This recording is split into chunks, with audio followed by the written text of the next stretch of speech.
Ayon sa kasulatan, ayon sa mga nakaraan, ayon sa mga nangyayari noon at sa nangyayari ngayon, tayong mga Pilipino raw ay may ugaling magnanakaw.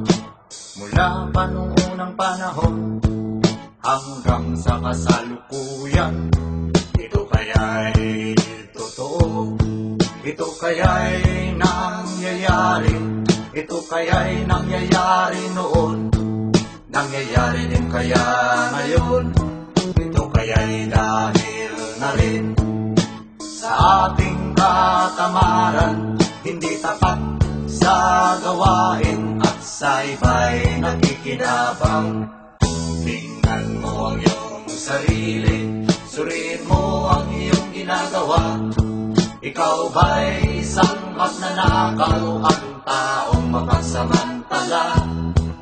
Hindi nagpapawis, hindi lumuluha, ginagamit ang galing sa hindi tamang gawa.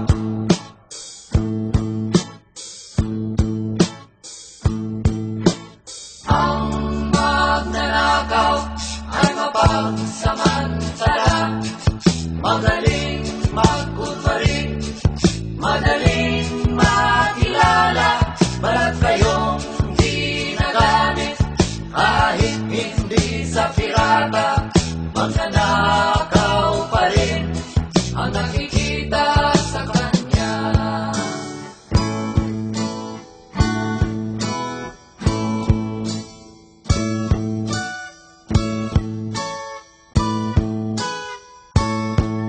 May nagnanakaw ng oras, talino at pawis, pati ang galing kung minsa'y ninanakaw din. Ano kaya ang dapat gawin? Ngayong alam na natin, dahil na rin ba sa katamaran, hahayaan na lang ba natin? Tingnan mo ang iyong sarili, suriin mo ang iyong ginagawa. Ikaw ba'y isang magnanakaw, ang taong mapagsamantala? Hindi nagpapawis, hindi lumuluha, magnanakaw ng oras, galing at pawis ng iba.